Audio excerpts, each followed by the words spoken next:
Welcome back to Beyond the Uniform. I'm Justin Nassiri, and each week I interview military veterans about their civilian career. Today's episode number 42 with Shaoli Breaux. It's more change than you ever think it will be, because in the corporate world, landscape changes all the time. Everything changes even more so than the military. Don't expect like a stable 9-to-5 job, like that we're just going to sit in the office all day. Because that's what you imagine when you're in the military. Like, oh, I wish I had more stability, not changing around so much. But it's just like that, if not more, in the corporate world.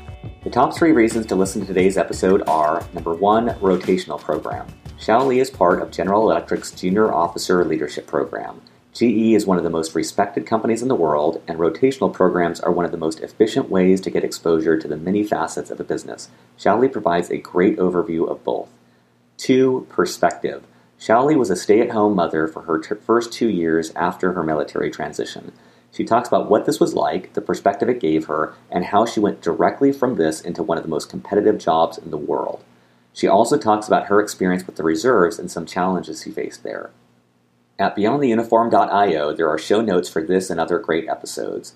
There you'll find links to anything we talk about in the show, as well as timestamps for each topic we cover, in case you'd like to jump around like the hit video game Dance Dance Revolution. So let's dive into my interview with Shaoli Breaux. Well, joining me today from Houston, Texas is Shaoli Breaux. Shaoli, welcome to Beyond the Uniform. Thanks, Justin. Appreciate you having me here. So as a quick background for our listeners, Shaoli is part of the Junior Officer Leadership Program at General Electric Oil and Gas. She started out at the Naval Academy as part of class of 2008 and served as a surface warfare officer for 7 years. After she left the Navy, she stayed at home to take care of her young children for 2 years before transitioning into General Electric. Shaoli, anything to add to that background or correct? Yeah, just basically that I was active duty for 5.5 years, and the remaining of that time was Navy Reserve. Oh, okay. Okay, great. I actually will have a question for you on that in a little bit. So maybe starting out with where you're at right now, how would you explain the Junior Officer Leadership Program at General Electric to another veteran? Oh, first of all, I would say it's a really, really awesome program. It's a really well-known program and very competitive for junior officers who are transitioning directly from the military. I was the exception, one of the exceptions, I guess. But typically, we try to find officers who are coming out of the military, and we expose them to the corporate world and different functions and different business lines within GE to get a feel for how the corporate world works and to find like a niche or a function that they would like to be in. We get 3 rotations, 8 months long each for 2 years total. And basically the sky's the limit in terms of the rotations you choose. You can choose which job you work in, who your boss is. So it's very flexible and a really good opportunity for officers who really don't know what exactly they want to do when they get out in the corporate world. That sounds exceptional in terms of just getting a lot of exposure right away at a company that's recognized as being one of the best in the world. I'm wondering, what are a couple examples of what those rotation programs might be? Yeah, so I'll basically talk about what I went through so far. I'm on my 2nd rotation. I'm in supply chain. I'm a buyer and sourcing for one of our product lines in oil and gas. And in my role, I'm a buyer, but in addition to that, because I'm in a leadership program and I'm not a typical buyer, because typical buyers are 2-3 years out of college where, I'm like eight years out. So I get more responsibility. I get special projects to keep the role really challenging for me. So that's what I'm doing right now in sourcing. And my first rotation, I chose to be in another product line of oil and gas, which was surface, where we sold electrical submersible units, we sold beam pump units, and I was in commercial operations. So kind of an inside sales job where I did sales support and supported my team that way as well. I did some special projects on the side. Both have been really challenging so far, and I have regular meetings with my program manager to discuss how challenging these rotations are and what we need to adjust, and the communication with the assignment leader is very important in that process. And at the end of the rotation program, I think you said it's 2 years. What happens at the end of that 2-year program? At the end of the 2 years, we basically apply like any other employee, but it's an internal application process where we have networked greatly in the last 2 years during the program, where we would have good contacts and have a great idea of what we are good in, what we like to do, and then apply for the job openings that are available, which, I mean, also plays into the fact that the industry and the job openings is very limiting sometimes, but at other times there are a lot of opportunities. So you just have to gauge your contacts and your networks and also what's out there at that point. But it's up to us to determine which job we would like to take. That's great. And you mentioned the reputation for the program and how competitive, which I've heard of as well. What was the application process like, and any advice for a veteran who's thinking of applying? I think it really depends on the business. For oil and gas, we typically have once a year roundups where we take all the applications that we got throughout the year, and then we vet them and then have a hiring conference. And at that conference, we typically bring in like 10, 15 candidates, and then we have hiring managers, we have veterans and current members of the JOLT program, and we interview them and vet them through that way. And then we hire, anywhere from 3 to 5 to 6 candidates. So it depends on the year. But that's typically how oil and gas does it. In other businesses, they do continual hiring processes. For me, in my case, I applied right after an oil and gas conference, a hiring conference. So because of the contact I made through networking in my Navy Reserve unit, he knew someone in the program who forwarded my resume to the program manager and also the oil and gas program manager. So I was able to get an interview that way. So how I got in was a little bit atypical of how someone would get into the GE oil and gas JOLT program. But typically, those methods are how someone would get in. That's great. And I'm always curious to learn about what your job looks like on a day-to-day basis. So I know that there's no typical day, but if there was an average day for you, walk me through that. What does that look like for you? Right now in this rotation, I just began the rotation, so I'm still basically learning a lot, and that's common for all the rotations because it's an 8-month period. We're basically learning the whole time. We're just absorbing as much as possible. But in a typical day, I would come in the office, check my emails, and then go to meeting after meeting, as well as look through my databases to look for my purchasing orders as a buyer. And then from there, I would get quotes and then talk to suppliers, negotiate prices, and also have internal as well as external meetings. I'm also at a service center in Houston. So we're located right next to the plant and the manufacturing site. So I get to go see the operations of what we're trying to buy, all the customers' parts that are being serviced, and everything else that needs to be fixed.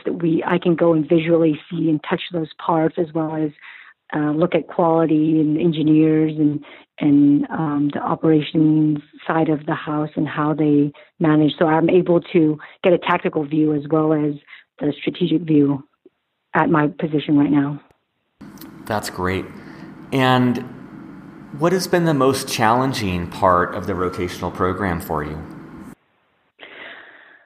I think personally the most challenging part is just never having time to feel like I'm really competent at something before I move on. It's always a big learning curve. I'm always trying to figure out what I need to do next and how to keep myself being challenged, as well as network.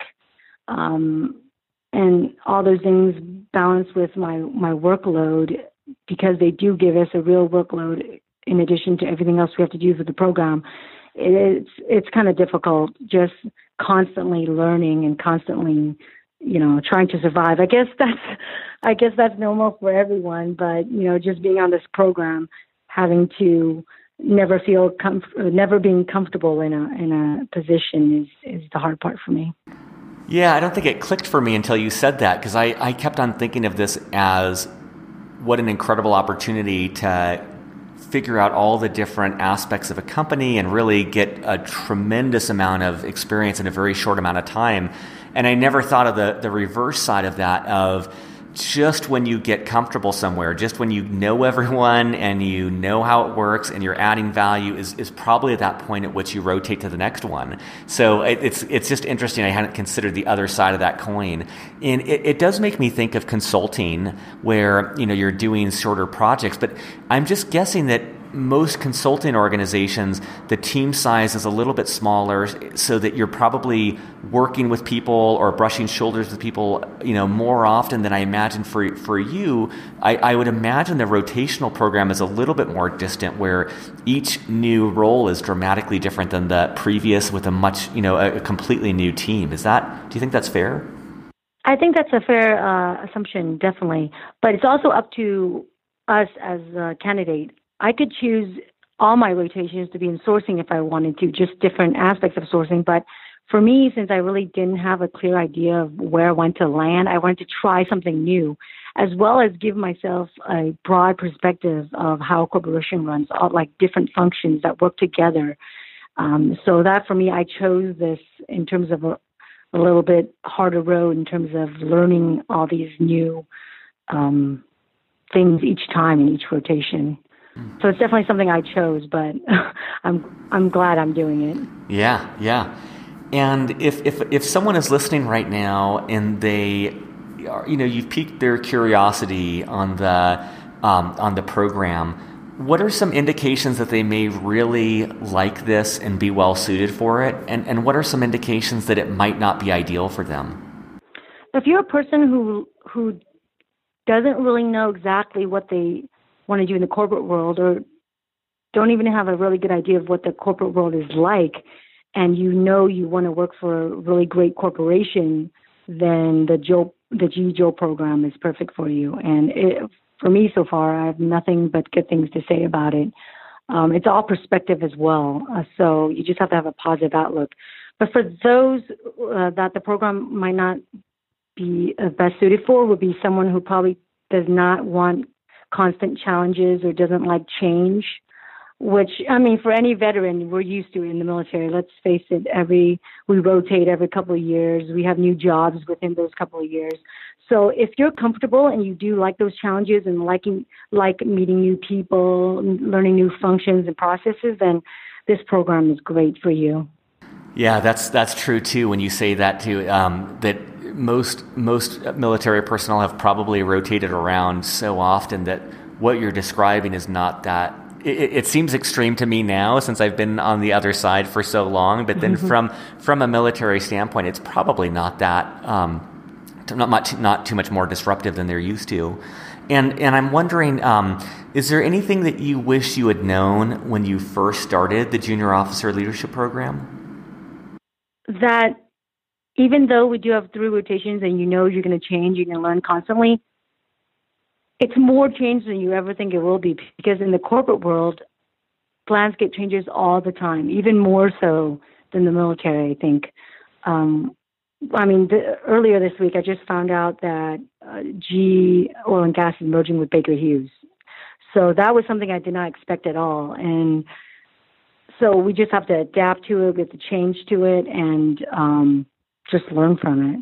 I would say that's what I would like to know, is that everything changes even more so than the military. Don't expect like a stable 9-to-5 job, like that we're just going to sit in the office all day. Because that's what you imagine when you're in the military. Like, oh, I wish I had more stability, not changing around so much. But it's just like that, if not more, in the corporate world. That's so funny that you say that, because I kept on viewing the military as an organization or an experience where there is so much change and there's so much thinking on your feet and there's so much adapting and very stressful situations, which I think are all valid points. And at the same time, the structure of the military is so constant, and the career progression and so much about it is consistent. And when you compare that to most civilian jobs where industries are changing, companies are changing, technology is changing, like things are changing so rapidly, and you have companies that are relevant and in the leader in the field at one moment and then irrelevant in the next second, it is amazing that there is so much more change and flux on the civilian side of things than I would have thought when I was in the military. Yeah, I definitely agree. It's a very valid point, and people just need to realize that and not expect, I think, one way or the other when they come out. And let's rewind the clock a little bit. So after your 5.5 years as a surface warfare officer, at what point did you know you were going to leave the military, and how did you approach that decision? It's funny you asked that. I made that decision a few weeks after I got back from maternity leave for my first son. I always thought that I was going to stay in for at least 20 years, make it a career, and do the slow thing. But once I had my child, I couldn't imagine going to sea for weeks at a time or deployment and not being able to be there with him and watching him grow up. So that's when I put my papers in. I knew I couldn't do it after that. Until you have a child, you don't realize how important being with your child is. So that made me realize at that point that I couldn't do this full time forever. So I knew I had to get out. That makes sense. I mean, I can imagine you can never anticipate what that would be like and how that would impact what you envision your career to be. I am curious because when you got out, you did take that time to be with your kids. How difficult was it coming from that period of time and entering back into the workforce?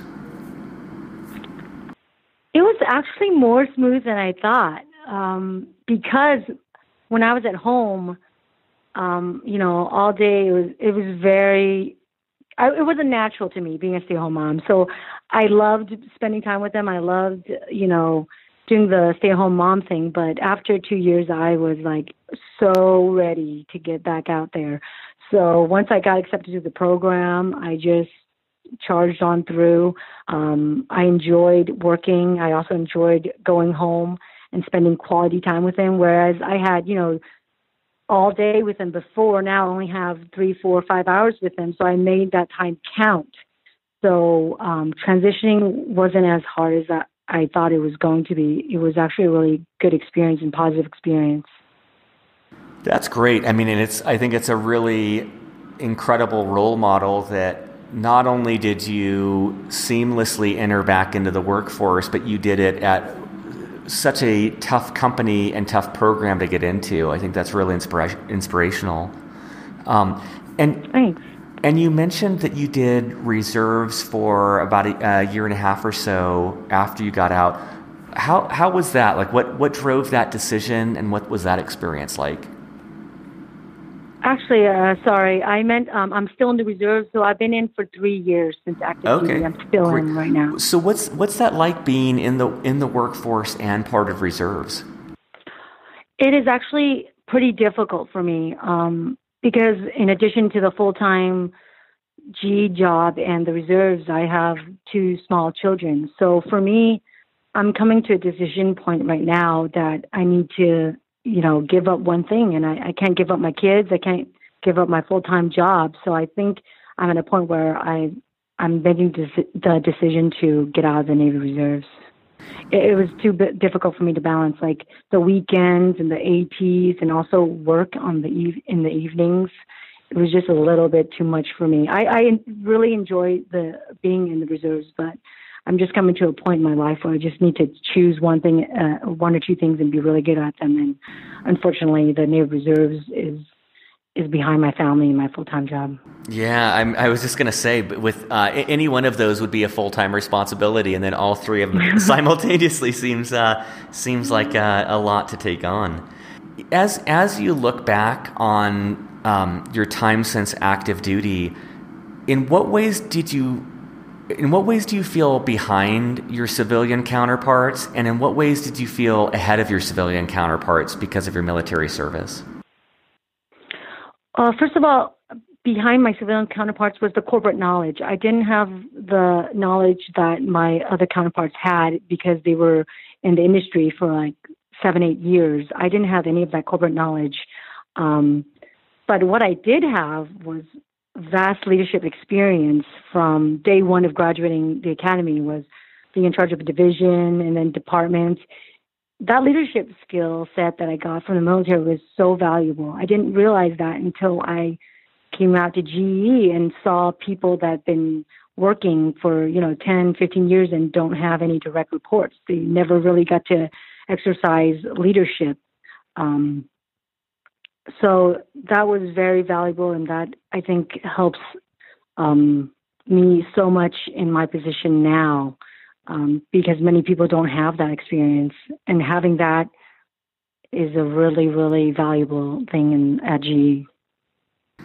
Yeah, I think that's very true, and it's something I don't think I appreciated at the time, but it is so rare at such a young age to have that amount of leadership responsibility and have that many direct reports, and just I think a lot of people could work, like you said, 10 or 15 years until they get to that point, and to have had that right away is pretty incredible. And also, other things I got from the military that don't seem as common is like being assertive, being direct, making decisions, and following up and holding people accountable. Those types of skills, you really do have to hone in and own them and have them in order to be successful in the corporate world. And unfortunately, it just takes, I think, my civilian counterparts a little bit longer because they haven't had the opportunity to exercise those. Yeah, that's very true. When you look back, I'm wondering, what are some good habits that you learned in the military that you've tried to maintain in the civilian world? And are there any bad habits from the military or habits that you've had to break to be successful in the civilian world? I think physical fitness, that was a big thing. I don't think I really also appreciated, even though we only had like a PRT twice a year, I was able to work out, maybe during lunches, and we had time to do it as a unit or whatnot. So physical fitness, I brought that even after my military time, was trying to keep up with making sure that I was working out and being healthy and doing all those good things. So that was a really good habit that I got from the military. Bad habits, I would say maybe maybe being too blunt or too direct sometimes, not having, the finesse that I needed to work with my civilian counterparts. So those things I needed to change in order to be more effective out here, like the soft skills and having the EQ to persuade my teammates and whatnot. So that was what I need to work on from, the military and transfer to the civilian world. Yeah, I can imagine in a lot of circumstances having to backpedal or cushion something that might be more natural, just to be direct and frank with them. Yeah. It doesn't work well a lot. Sometimes, I would say not a lot, but sometimes it doesn't work well. And when you look back on your transition from active duty, what was some of the more surprising aspects of that transition to civilian life?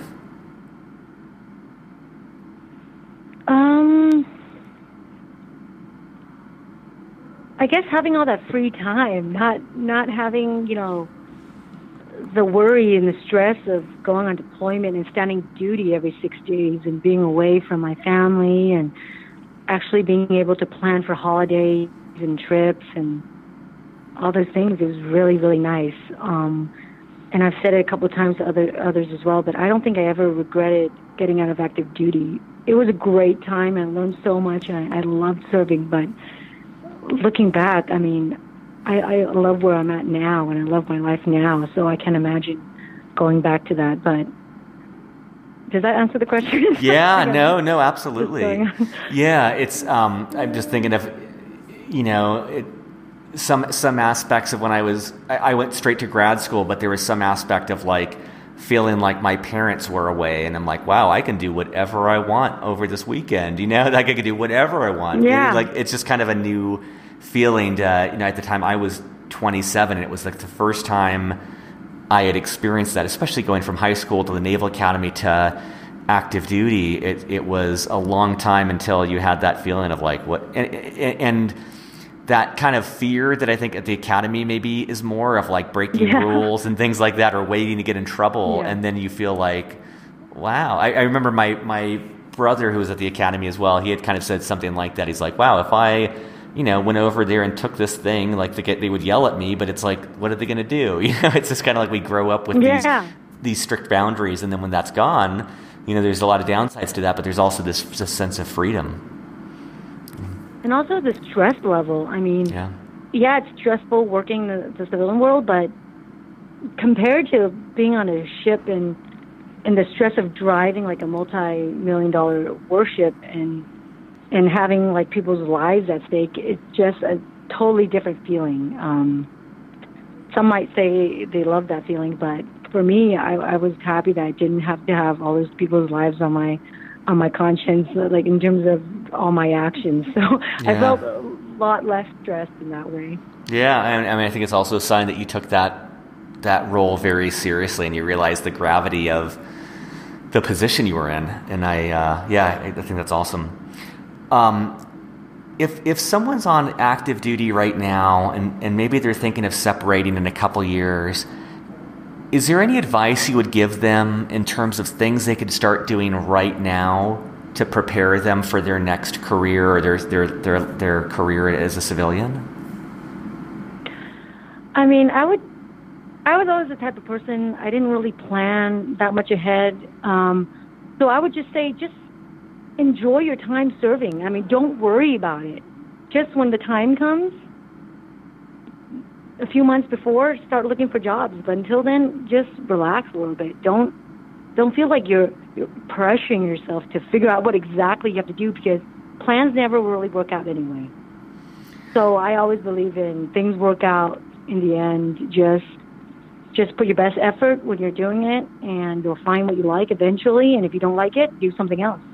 So don't worry about it is what I would say. Yeah, that's so refreshing. I keep on thinking in terms of like, do some online course or read some book. And I love that sense of, I mean, my wife and I are more and more into meditation and that thought of just trying to be present. And I think there's so much value there of like, man, enjoy. If you think you're going to get out, then enjoy what you're doing right now. Enjoy that time leading, and enjoy that time serving, and enjoy that time of being on a ship or in a plane or doing things that 99% of the population will never do. And so often it's that natural inclination to think of what's next and always be going for the next thing. And I love that advice of just, enjoy it, take it in. It's so true. I mean, enjoy that time, because you'll never really serve active duty again. And I talk about my time in active duty all the time, and those memories you'll always have with you. So make sure you put as much into those memories as possible. That's great. And, we've covered a lot of different topics, a lot of different advice. I always like to end with more of a catch-all of knowing that you have a group of veterans and a group of active duty military personnel listening right now. Is there anything else about life or work or anything that you'd want to say? I mean, I think it's pretty cheesy, but I just want to say, like, think of life this way: YOLO, you only live once. Mm-hmm. Just don't take really horrible, dangerous risks, but at the same time, just remember, enjoy that moment, as we discussed earlier. Enjoy the little things. Enjoy a small walk after dinner or dessert, or, taking a weekend trip. Just enjoy life. I love it. Well, thank you so much for your time and for your perspective on this. I'll add links in the show notes to the Junior Officer Leadership Program and anything else we discussed. But thanks for sharing your perspective today. Thanks, Justin. I appreciate your time. Awesome. Great. Surface.